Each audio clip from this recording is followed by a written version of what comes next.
میرے تمام سننے والوں کو السلام علیکم، جہاں بھی رہیں خوش رہیں آباد رہیں۔ آج کی کہانی کا نام ہے مبارک ہو عید اور اس کو لکھنے والی ہیں زارا ہنجرا۔ تو چلیے بنا وقت ضائع کیے کہانی شروع کرتے ہیں۔ 20واں روزہ تھا۔ مقدس بیگم نے صبح ہی بیٹے کو بتا دیا تھا کہ آج نور کے ہاں عیدی لے کر جانا ہے۔ عصر کی نماز ادا کرتے ہی وہ تیار ہونے لگی۔ گھڑی کی طرف دیکھا تو جلدی سے چادر سیٹ کر کے الماری کی طرف بڑھ گئیں۔ اس سے پہلے کہ نوید زور زور سے آوازیں دے کر انہیں بلاتا، انہیں بروقت گاڑی تک پہنچنا تھا۔ الماری کے اندر وہ سارے شاپنگ بیگ تھے جن میں نور کی عیدی کا سامان تھا۔ خاکی رنگ والا آخر میں رکھا شاپنگ بیگ اٹھاتے ہی انہیں انہونی کا احساس ہوا۔ انہوں نے جلدی سے بیگ کے اندر جھانکا۔ 30 سال پہلے کا ایک منظر ان کی آنکھوں کے سامنے گھوم گیا۔ بلقیس نے الماری سے سامان نکالا جو عطیہ کے لیے کل ہی خرید کر لائی تھی۔ وہ ہر عید پر اپنی بیٹی کو عیدی دینے جایا کرتی تھی اور اس کے لیے وہ کچھ پیسے خود جمع کرتی، کچھ بیٹے سے لیتی اور حیثیت کے مطابق جوڑا، چوڑیاں، سیویاں اور پھل لے جاتی۔ عطیہ خوش ہو جاتی اور سسرال والوں میں اس کے میکے کی قدر بھی بڑھ جاتی، لیکن بلقیس کی بہو کو یہ سب گوارا نہیں تھا۔ وہ سوچتی تھی کہ اگر اس گھر اور گھر کی ہر چیز پر صرف اس کا حق ہے۔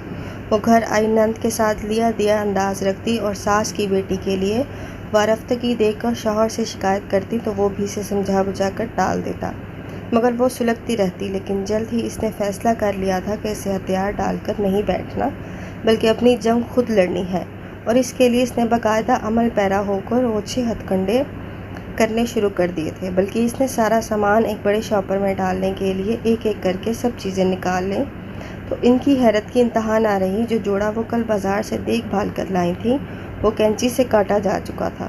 وہ چپ کی چپ وہیں بیٹھ گئیں۔ وہ کافی دیر سوچتی رہیں، پھر سارا سامان اٹھا کر واپس کمرے میں رکھ دیا۔ وہ سمجھ گئی تھیں کہ سوٹ کاٹنے والی نے سوٹ نہیں کاٹا بلکہ اعلان جنگ کیا ہے۔ آج وہ اس طرح کے ہتھ کنڈے کرے گی تو کل کو کھلم کھلا جنگ کرے گی، اور جیت یقیناً اس کی ہوئی کیونکہ وہ 2 بچوں کی ماں ہے۔ اس گھر کی اصل مالک اب وہی ہے اور وہ اس کی دشمنی مول لے کر اپنے بعد اپنی بیٹی کا اس گھر میں داخلہ بند نہیں کرنا چاہتی تھی۔ اور اس دن مقدس نے اپنے فتح کا خوب جشن منایا، اور پھر دھیرے دھیرے وہ ہر معاملہ اپنے ہاتھ لیتی گئی، اور پھر ساس کی وفات کے بعد روایتی بھابھیوں والا سلوک کرتی عطیہ پر اس گھر کے دروازے ہمیشہ کے لیے بند کر دیے گئے۔ واقعی یہ دنیا مکافات عمل ہے۔ انہوں نے جو بایا 30 سال بعد وہ کاٹنا پڑ گیا۔ ماضی میں جو کام انہوں نے کیا وہی آج ان کی بہو نے کر کے ثابت کر دیا تھا کہ انسان کو اپنے عمل کا ہی پھل ملتا ہے۔ سوچنے کی ضرورت ہی نہیں تھی، سب روز و شب کی طرح واضح اور صاف تھا۔ ان کی بیٹی کے ساتھ بھی یقیناً وہی ہونے جا رہا تھا جو انہوں نے عطیہ کے ساتھ کیا تھا۔ اس سے پہلے نوید آ کر زور سے دروازہ بجاتا، وہ اس کی ایک آواز پر اٹھ گئی تھی۔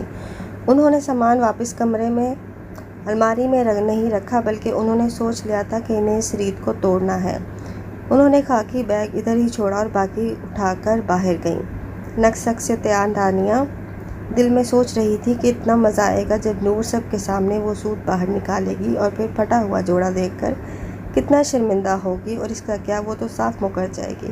نوید گاڑی عطیہ کے گھر کے راستے پر ڈال لو، میں پہلے وہاں جاؤں گی۔